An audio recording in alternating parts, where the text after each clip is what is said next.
మన ప్రభు అయిన యేసు క్రీస్తు నామంలో కూడి వచ్చిన ప్రతి ఒక్కరికి వందనాలు తెలుపుకుంటూ, దేవుని యొక్క పరిశుద్ధ గ్రంథంలోంచి మనం జ్ఞాపకం చేసుకుంటే, దేవుని యొక్క లేఖనాల్లో హెస్కేల్ గ్రంథం 34వ అధ్యాయంలో దేవుడు అక్కడ గొర్రెల కాపరిగా మన ప్రభు అయిన యేసు క్రీస్తు యొక్క జీవితంలో ఎలాంటి బాధ్యతలు తీసుకున్నదో అక్కడ కనపడుతూ ఉంటుంది. అంటే కాపరిగా బాధ్యతలు తన యొక్క జీవితంలో ఎలా నడిపించబడ్డారు, ఆ యొక్క స్థితిని గుర్తు చేసుకుంటే, కాపరికి ఉండవలసిన లక్షణాల్లో ఈ యొక్క గొర్రెలు ఏ విధమైన స్థితిలో నడిపించబడాలో వాటిని నడిపిస్తున్న స్థితి కనబడుతుంది. అయితే ఇక్కడ ఉన్న దానిలో జ్ఞాపకం చేసుకుంటే, వాటి యొక్క అనుభవాల్లో మనం జ్ఞాపకం చేసుకుంటే, ఒకటి మందని పోషించటం, మందని ఏ విధమైన చేతనను దానికి ఒక పోషణ, దానికి కారణమవుతున్న స్థితిలో దేవుడు అంటున్న మాటల్లో జ్ఞాపకం చేసుకుంటే, నేను గొర్రెలకి మంచి కాపరిని అంటున్నాడు. ఆయన గొర్రెలను వెతికి వాటి యొక్క స్థితిని బట్టి వాటిని నెమ్మదిగా పరుండబెడుతున్నాను అంటున్నాడు. ఇంకా ఆయన జ్ఞాపకం చేసుకుంటే, నా గొర్రెలు నా స్వరమును వింటాయి, నన్ను వెంబడిస్తాయి అని చెబుతూ ఉన్నాడు. అయితే ఈ మాటల్లో మనం జ్ఞాపకం చేసుకుంటే, ఏం చేయబడాలి అంటే మన యొక్క పాత్ర ఏమిటి అంటే, మనము దేవుని యొక్క సన్నిధిలో ఆయన మేపే గొర్రెలము. ఈ యొక్క గొర్రెల కోసం ప్రభువైన యేసుక్రీస్తు తన ప్రాణాన్నే పెట్టాడు.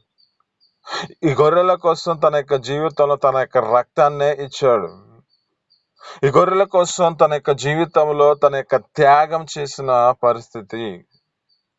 ఈ గొర్రెల కోసం పరలోకాన్ని విడిచిపెట్టి భూమి మీదకి వచ్చిన పరమునున్న దేవుడు మన ప్రభువైన యేసుక్రీస్తు. ఈయన ఎంతగా తన జీవితంలో త్యాగం చేసిన స్థితి ఎందుకు ఈ విధమైన స్థితిలో ఉన్నది అంటే, ఒకటి, ఈ మందని పోషించాలి, ఈ మందని నడిపించాలి, ఈ మందని తన యొక్క జీవితంలో జ్ఞాపకం చేసుకుంటే దానికి అభివృద్ధి చేయాలని దేవుడు ఉద్దేశించి ఆ విధమైన స్థితిలో దానిని ఒక ప్రత్యేకమైన స్థితిలో నడిపించుకుంటున్నాడు.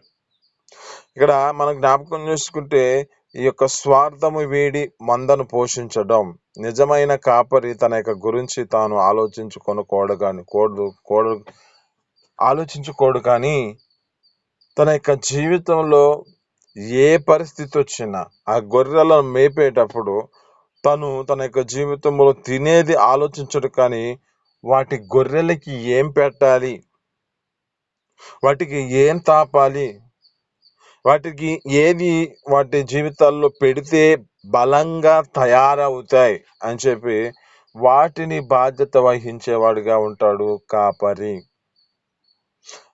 ఆ యొక్క లేఖనాల్లో మనం జ్ఞాపకం చేసుకుంటే, ప్రభువైన యేసుక్రీస్తు ఆ యొక్క యోహాను సువార్తలో అంటూ ఉన్నాడు, ఒక సమరయ స్త్రీ వద్ద ఆయన వాక్కులు బోధిస్తున్నప్పుడు, ఆ బోధించే సమయం ముందు ఏ పరిస్థితిలో ఉన్నదంటే, అక్కడ ప్రభువైన యేసుక్రీస్తు తన శిష్యులను పంపిస్తున్నాడు. ఎక్కడికి పంపిస్తున్నాడు? ఊర్లోకి పంపిస్తున్నాడు. ఈయన ఎక్కడున్నాడు అంటే యాకోబు బావి వద్ద ఉన్నాడు. ఈయన ఈ బావి వద్ద ఎందుకున్నాడంటే ఆయన ఒక గొర్రెని కాపాడడానికి.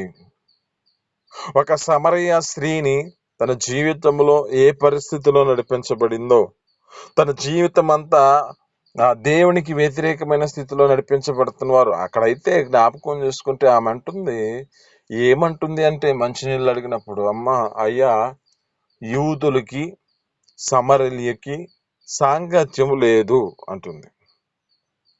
ఆ పరిస్థితుల్లో జ్ఞాపకం చేసుకుంటే ప్రభువైన యేసుక్రీస్తు ఆమెతో మాట్లాడుతూ ఉన్నాడు,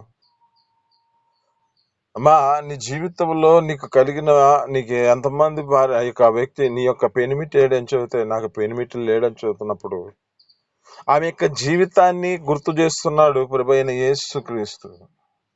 ఎందుకు ఈ విధమైన గుర్తు చేస్తున్నాడంటే ఆమె యొక్క జీవితం ఇక మార్పు కలగాలి. ఆమె యొక్క జీవితంలో ఆ యొక్క స్థితిని బట్టి ఆమె నడిపించబడాలి దేవుని యొక్క మార్గంలో అని. ఆ దేవుని యొక్క మాటలను విని ఆమె యొక్క జీవితంలో పోషింపబడాలని దేవుడు ఉద్దేశించి ఆమెతో మాట్లాడుతూ ఉన్నాడు.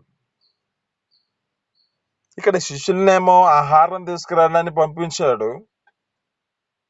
అయితే ఈమె యొక్క వ్యక్తితో మాట్లాడుతున్నాడు. వ్యక్తితో ఎప్పుడైతే మాట్లాడుతూ ఉన్నప్పుడు ఆమె యేసు అని గుర్తు చేసుకుని ఆమె అక్కడ బిందె విసిసి అక్కడ ఆ యొక్క కొండను విడిచిపెట్టి ఆమె ఊర్లోకి వెళ్ళి తన జీవితాన్ని దేవుని యొక్క సన్నిధిలో ఆ యొక్క వ్యక్తిని గురించి ఆ యొక్క ఊరు మొత్తం దేవుని యొక్క సన్నిధిలో చెబుతూ ఉంది. ఆమె ఆ ఊరు ప్రాంతములంతా చెబుతూ ఉన్న ఆ స్థితిని గుర్తు చేసుకుంటే ఆ కాపరిగా ప్రభువైన యేసుక్రీస్తు తన యొక్క జీవితంలో ఏ విధమైన చేతనను అది పడిపోకూడదు, ఏ విధమైన చేతనను బలహీనమైపోకూడదు, ఏ విధమైన చేతనను అది తన యొక్క జీవితంలో నాశనం కాకూడదని ప్రభువైన యేసుక్రీస్తు కాపరిగా మార్చబడి రక్షించడానికే దేవుని యొక్క వాక్యం అనే పాలును వేస్తూ ఉన్నాడు. ఈ వాక్యం అనే పాలు, ఈ వాక్యం అనే మాట అనే పాలు, ఈ యొక్క వాక్యం అనే పోషణకు కారణమవుతున్న బలమైన ఆ యొక్క మేత ఇది. అయితే ఈ మేతను తినిన ఆ యొక్క కాపరి, ఈ యొక్క గొర్రె ఇంకా గొర్రెలను అనేకమైన వాటిని తీసుకొచ్చి దేవుని ఎదుటికి తీసుకొస్తుంది, అంటే కాపరి ఎదుటికి తీసుకొస్తుంది.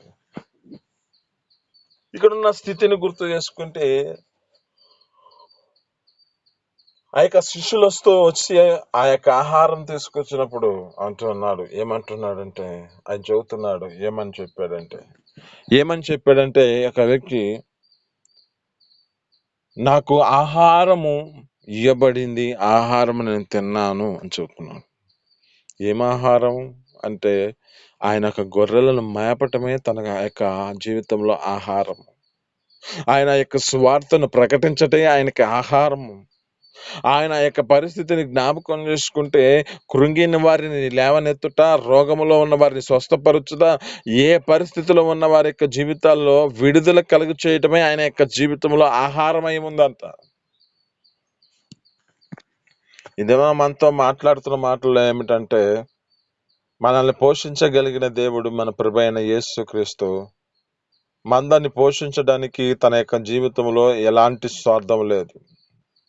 ఆయన గొర్రెల కాపరిగా మార్చబడ్డాడు.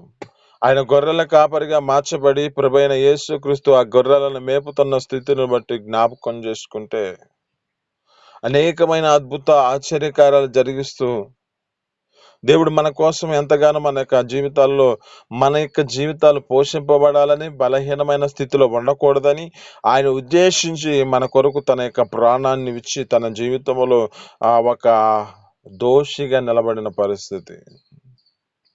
ఈ దోషిగా ఎందుకు నిలబడిన పరిస్థితి అంటే ఈ కాపరి, ఈ యొక్క గొర్రెలు ఏ విధమైన చేతనను దేవుని యొక్క సన్నిధిలో నిత్య జీవార్థమైన పరలోక రాజ్యానికి, అంటే ఆ యొక్క నిత్యము ఆ యొక్క బ్రతుకున్నట్లుగా వారి యొక్క జీవితాలలో ఈ ఆహారం చేత తమ యొక్క జీవితాలను తృప్తిపరచబడుతూ బలమైన పాత్ర ఈ యొక్క బలమైన వాటిగా మార్చబడతాయని దేవుడు ఉద్దేశించాడు. అయితే ఈ మాటల్లో మన జీవితాలు ఏం చేయబడాలంటే ఆయన అంటున్న మాట, నా గొర్రెలు నా స్వరం వింటాయి. ఇప్పుడు ఏం చేయబడాలి? మనం ఒక కాపరి గొర్రెల్ని కాల్చినప్పుడు వాటిని ఎలా అరుస్తూ ఉంటాడు, ఒక కాపరి ఆ గొర్రెల కోసం తన యొక్క జీవితంలో ఏ విధమైన స్థితిలో ఎక్కడికైతే తీసుకెళ్తే అవి పోషింపబడతాయో, ఎక్కడికి తీసుకెళ్తే సమృద్ధిగా ఆహారం దొరుకుతుందో ఆ నడిపింపుకు లోబడే స్థితిలోకి రావాలి. ఒకటి, వినే స్థితిలోనే మన జీవితాలు నడిపించబడాలి. 2, ఆయన నడిపించే నడకలో మన జీవితాలు నడిపించబడాలి. 3, ఆయన ఎక్కడ నివాసం చేస్తే అక్కడ ఆ విధమైన స్థితిలో నివాసం కలిగి ఉన్న స్థితిలో ఉండాలి. ఆ మందలో కలిసి ఉండే స్థితిలో ఉండాలి. అంటే ఆ ఐక్యత స్వభావం చేత మందలో తన జీవితాన్ని నడిపించే వారిగా మార్చబడాలి. ఈ యొక్క లేఖనాల్లో చదువుతూ ఉంటుంది ఏమనంటే, అటు ఇటు తిరుగు ఆ యొక్క మాటల్లో ఉంటుంది, ఎగురు పొట్టువలే ఉండక, కల్పింపబడిన ప్రతి ఉపదేశానికి మీరు లోబడక, మీ జీవితాల్లో ఆ యొక్క స్థిరమైన మనసు చేత నింపబడాలని చెబుతూ ఉంటుంది. అంటే మనిషి యొక్క జీవితంలో ఏ పరిస్థితికి వస్తుంది అంటే, ఒక తిరిగే స్వభావంకి వచ్చింది. తిరిగే స్వభావం ఎవరికి ఉంది? ఏబు గ్రంథంలో మనం జ్ఞాపకం చేసుకుంటే 2వ అధ్యాయంలో 2వ వచనంలో ఉంటది. ఆ అపవాది అంట అటు ఇటు తిరుగుతుందంట. ఎందుకు తిరుగుతుంది? ఎవరు దొరుకుతారో అని చూస్తూ ఉంది. దేవదూతలు ఆరాధించే సమయం అది. దేవదూతలు అక్కడ దేవుని సన్నిధిలో ఆరాధించగలిగిన సమయంలో ఈ అపవాది బయట తిరుగుతూ ఉన్న స్థితిలో, అటు ఇటు తిరుగుతున్న పరిస్థితిలో కనబడుతుంది. ఎందుకు అంటే ఎవరు ఏ పరిస్థితిలో దొరుకుతారని చూస్తూ ఉంది. దినము నీతో మాట్లాడుతున్న మాటలను బట్టి, నీవు మందలో కాయపడితే, నువ్వు మందలో ఉండగలిగితే నీ జీవితంలో క్షేమము. నీవు ఆ మందలో కలిసి ఉండగలిగితే నీ కుటుంబానికి ఆశీర్వాదము. అటు ఇటు కల్పింపబడిన నువ్వు ప్రతి ఉపదేశానికి లోబడే స్థితిలో ఉండకూడదు. మన జీవితాల్లో ఏం గ్రహించాలంటే, వాక్యం అనే సత్యాన్ని గ్రహించాలి. ఈ వాక్యం అనే సత్యం మన జీవితాల్లో ఏం చేస్తుందంటే, సర్వ సత్యంలోనికి నడిపిస్తుంది. ఆ పరిశుద్ధాత్మ మన జీవితాలలో సర్వ సత్యంలోనికి నడిపించడానికి కారణమవుతుంది. ఆ పరిశుద్ధాత్మ చేత మనం నింపబడాలి. కానీ ఇతర ఎటువైపు అయినా మన జీవితాలు ఉపదేశంలోనికి తిరగకూడదు. లేఖనాలు చదువుతూ ఉంటాయి. అపోస్తలుడైన పౌలు బాధ ఏంటంటే, గలతీయులకు రాసిన పత్రికలో అంటాడు, ఏమంటాడంటే, మీరు ఇంతగా అంటే ఇంత త్వరగా ఉపదేశాన్ని నుంచి పక్కకు తొలగిపోతున్నారంటే నాకు ఎంతో భయం కలుగుతుంది, ఆశ్చర్యం కలుగుతుంది అంటున్నాడు. కల్పింపబడిన ప్రతి ఉపదేశానికి లోపడవద్దు అంటున్నాడు. అంటే ఆ పరిస్థితుల్లో జ్ఞాపకం చేసుకుంటే, ఎక్కడ నుంచైనా దోత వచ్చి మీకు బోధిస్తున్న మాటలను బట్టి, దీనికి మించి వ్యతిరేకంగా మాట్లాడిన మాటను బట్టి ఎవరైతే బోధిస్తున్నారో వారు శాపగ్రస్తులగును గాక అంటున్నాడు. అంటే ఈ దినమున మన జీవితాల్లో ఏం చేయబడాలంటే, ముందు మన జీవితాల్లో దేవుని స్వరాన్ని వినాలి. ఈ స్వరంలో సత్యము గ్రహించాలి. ఈ స్వరంలో నీ జీవితంలో ఏం చేయబడాలంటే, నడిపించే నడకను బట్టి నడిపింపబడుతూ ఉండాలి. 3 నీ జీవితంలో ఏం చేయబడాలంటే, ఆ మందలో కాయబడాలి. ఆ మందలోనే నీ జీవితాన్ని నడిపించుకోవాలి. ఇతర వైపునను ఎటువంటి తిరిగే స్థితిలో నడిపించబడకూడదు.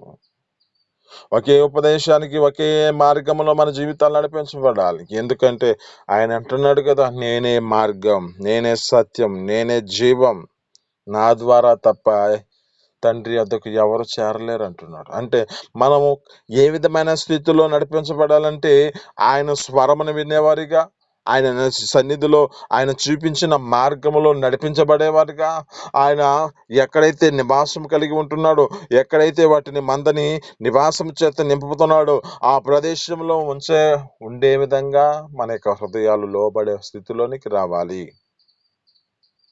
ఎందుకంటే కాపరుల కోసం తన జీవితంలో త్యాగం చేస్తున్నాడు. స్వార్థం లేకుండా మందను మోషించడం, ఆ యొక్క మందను పోషించడం, ఆ యొక్క బలహీనమైన వాటిని బలపరచడం, ఆ వాటిని తప్పిపోయిన వాటిని ఎతకటం, ఆయన కఠినంగా తన యొక్క జీవితంలో వాటిని ఏమాత్రం కఠినించకుండా, ఏమాత్రం చేతనైనా వాటిని శ్రమ పెట్టకుండా, ఆ కఠినమైన పరిస్థితిలోకి తీసుకురాకుండా వాటి కొరకు ఆయన ఏం చేస్తున్నాడు? ప్రేమతో వాటిని చూసుకుంటూ ఉన్నాడు, పాలిస్తూ ఉన్నాడు.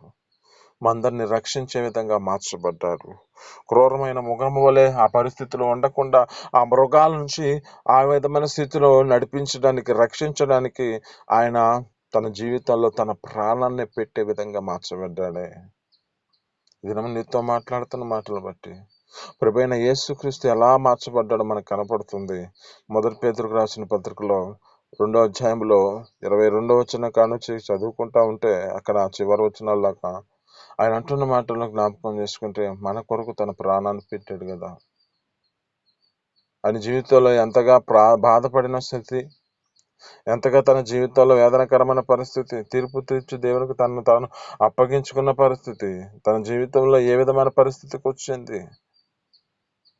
అయితే అక్కడ అంటున్న మాట, కాపరిగా మన అధ్యక్షుడైన వాడు, ఇప్పుడు ఆయన వైపుకు మనం మలిచి ఉన్నావంట.